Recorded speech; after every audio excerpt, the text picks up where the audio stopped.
توکل سکھایا، کس انداز سے سکھایا کہ یوں سفر میں روانہ ہیں، جنگل سے گزر رہے ہیں اور جھاڑیوں کے اندر سے لومڑی کا چھوٹا سا بچہ یوں ایسے آیا اور یوں گزر گیا، اور دیکھتے ہی حضرت عیسیٰ علیہ السلام کی زبان مبارک سے یہ جملہ نکلا، اے لومڑی کے بچے کہاں جا رہے ہو، اے لومڑی کے بچے کہاں جا رہے ہو۔ معجزہ تھا، اللہ کے نبی کے معجزات۔ لومڑی کے بچے کو زبان ملی اور یہ کہتا ہوا چلا گیا کہ ہے حضرت عیسیٰ میں اپنے گھر جا رہا ہوں، میں اپنے گھر جا رہا ہوں۔ جب یہ جملہ سنا تو بے ساختہ زبان سے یہ جملہ نکل آیا، عجیب بات ہے، عجیب بات ہے، لومڑی کے بچے کا تو گھر ہے اور مریم کے بیٹے کا کوئی گھر ہی نہیں ہے۔ ساری زندگی گھر ہی نہیں بنایا، مریم کے بیٹے کا کوئی گھر ہی نہیں ہے۔ جب یہ جملہ نکلا تو حواریین جو ساتھی تھے انہوں نے یہ جملہ سنا تو عرض کرنے لگے، حضرت آپ کے لیے گھر بنا دیتے ہیں، آپ آرڈر تو کریں، آپ حکم تو کریں، ایسا گھر بنائیں گے، سونے اور چاندی کی اینٹوں سے گھر بنا دیتے ہیں، آپ حکم کریں۔ تو فرمایا اچھا آپ بنانا چاہتے ہو تو پھر لوکیشن میں دیکھوں گا، جگہ میں منتخب کروں گا، گھر تم بنا دو۔ عرض کیا ٹھیک ہے۔ تھوڑے سے آگے چلے تو دریا آ گیا، دریا کے کنارے کھڑے ہو گئے، اور دریا کے کنارے کھڑے ہو کے انسان سوچے تو اللہ کی قدرت نظر آتی ہے۔ اللہ جل شانہ نے دریا کو بھی اپنی قدرت کا شاہکار بنایا ہوا ہے۔ سمندر کے کنارے کھڑے ہو کے، دریا کے کنارے کھڑے ہو کے اس کی اچھلتی ہوئی موجوں کو دیکھ کے، اس کے سمٹنے اور پھیلنے کو انسان جب دیکھتا ہے اور اس کی گہرائیوں پر نظر جاتی ہے اور اس کے اندر کی مخلوق پر جب انسان غور کرتا ہے تو انسان کو پتہ چلتا ہے کہ خدا کتنا بڑا ہے، اللہ جل شانہ کی قدرت کیا ہے۔ سمندر کے کنارے یوں کھڑے ہو کے ایسے دیکھنے لگے کہ درمیان میں سے موجیں اٹھتی ہیں اور اوپر کو جاتی ہیں، پھر نیچے کو آتی ہیں، پھر بلند ہوتی ہیں اور پھر نیچے کو جاتی ہیں، اور پھر حواریین کی طرف مسکرا کر کہا وہ جہاں موجیں اٹھ رہی ہیں، بیٹھ رہی ہیں، تلاطم ہے، وہاں پر مجھے میرا گھر بنا دو، وہاں پر میرا گھر بنا دو۔ اب شاگرد حیران ہے کہ بڑا سمندر میں اٹھتی ہوئی موجیں، وہاں تو تلاطم ہی تلاطم ہے، ایک اینٹ نہیں لگتی، گھر کیسے بنائیں؟ عرض کیا حضرت وہاں تو گھر نہیں بن سکتا، گھر تو ٹھہری ہوئی زمین پر بنتا ہے، وہاں تو ہلچل ہے، حرکت ہے۔ تو فرمایا تم نے ظاہری آنکھوں سے سمندر کی ہلچل کو دیکھا، اگر اندر کی آنکھ کھلی ہوتی تو ساری کائنات کی ہلچل کو دیکھتے، ساری کائنات کی ہلچل کو دیکھتے۔ یہ ساری کائنات ہی دراصل ہلچل میں ہے، ہلچل میں ہے، حرکت میں ہے، حرکت میں ہے، یہ تو اس قابل ہی نہیں ہے کہ اس پر گھر بنایا جائے۔ جگہ جی لگانے کی دنیا نہیں ہے، یہ عبرت کی جا ہے، تماشا نہیں ہے، یہ عبرت کی جا ہے، تماشا نہیں۔ توکل سکھایا، انسانیت کا درد سکھایا، گناہ سے نفرت سکھائی، اور اپنا تعارف ایسا فرمایا کہ قرآن کی زبان میں عرش سے نازل ہو گیا، قرآن کی زبان میں عرش سے نازل ہو گیا۔ آنے والے کل کو عیسائی دنیا منائے گی نا کرسمس، اپنی عید کی خوشیاں منائیں گے۔ ظاہر ہے کہ ہمارا دین تو ان کے عنوان کی اجازت نہیں دیتا کہ جس عنوان سے وہ کرسمس مناتے ہیں وہ تو اس خوشی میں مناتے ہیں کہ خداوند نے بیٹا پیدا کیا، حالانکہ ہمارا دین کہتا ہے اللہ کا کوئی بیٹا نہیں، اللہ کا کوئی باپ نہیں۔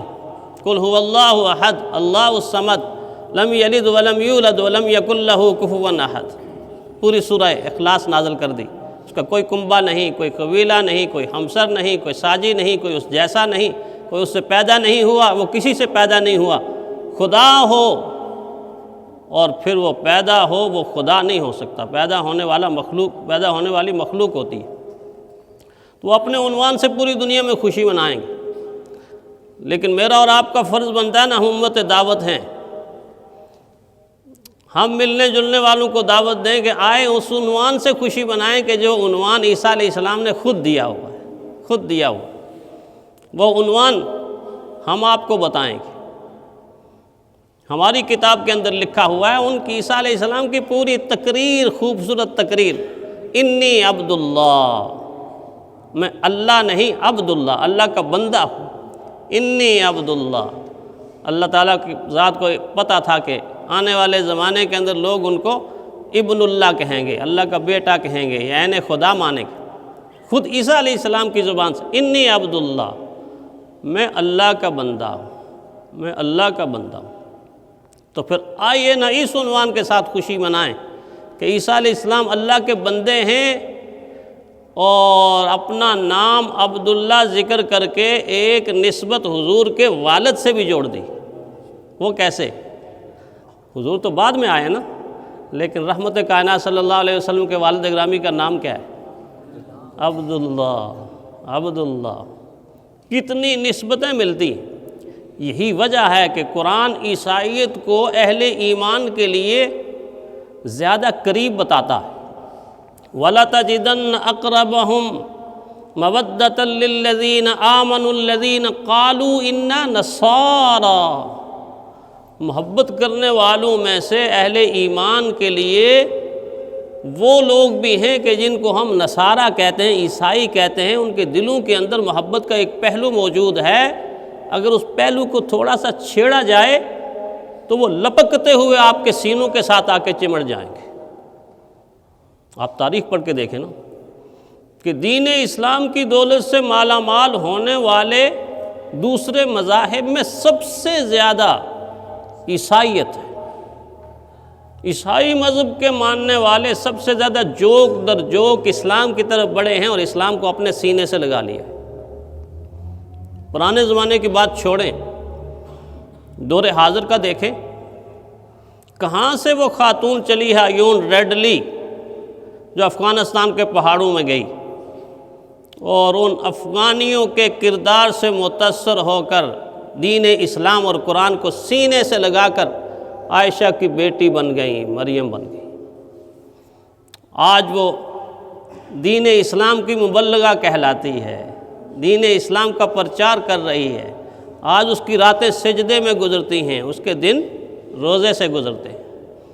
چلو یہ دور کی مثال ہے، آپ اپنی مثال لیں، لاہور کی مثال لیں۔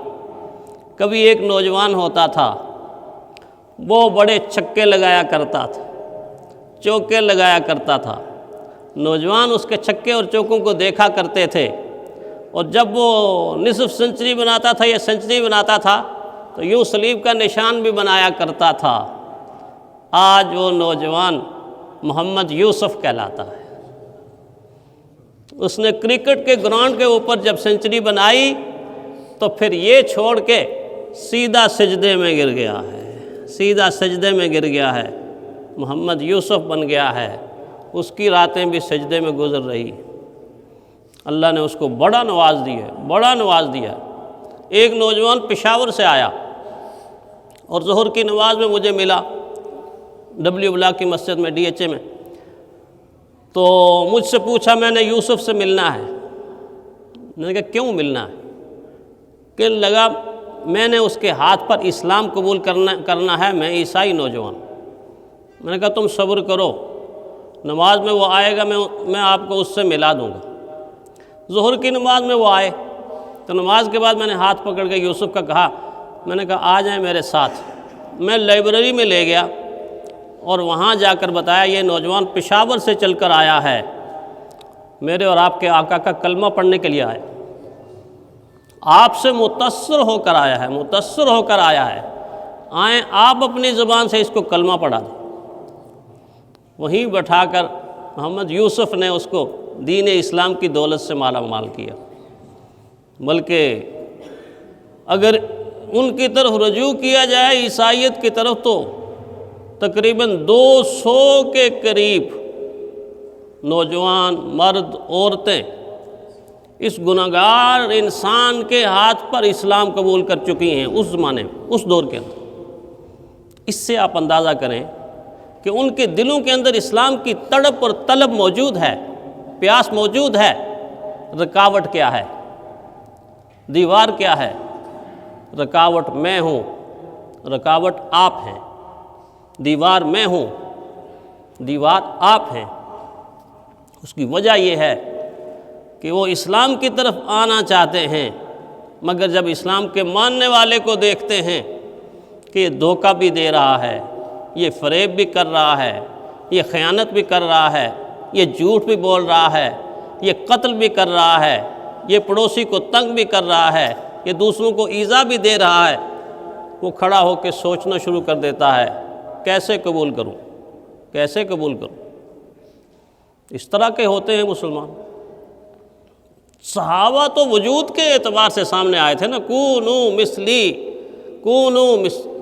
ہماری طرح ہو جاؤ، یہ کہتے تھے۔ آج ہم کہہ سکتے ہیں ہماری طرح ہو جاؤ؟ وہ تو کہیں گے ہم ہاتھ جوڑ کے آپ کی طرح نہیں بننا چاہتے۔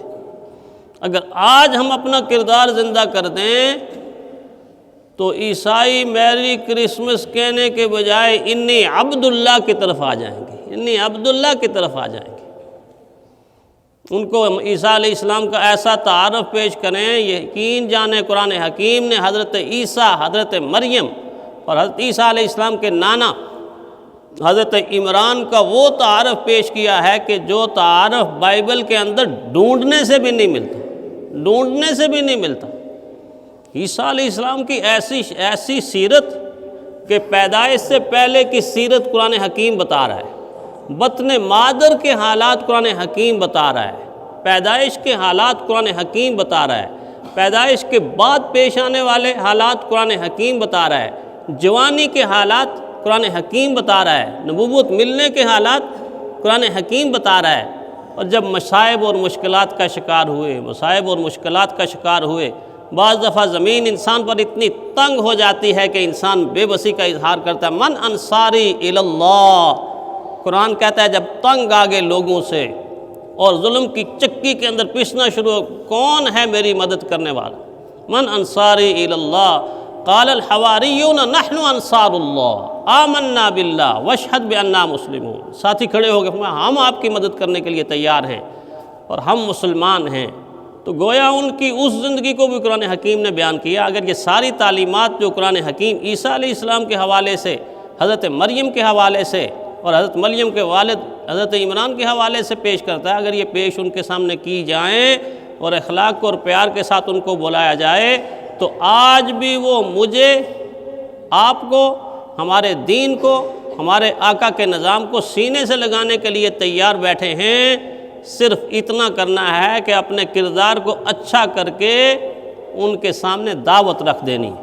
اللہ تعالی ہمیں ایسا کرنے کی توفیق عطا فرمائے۔ آخر الدعوانا الحمدللہ رب العالمین۔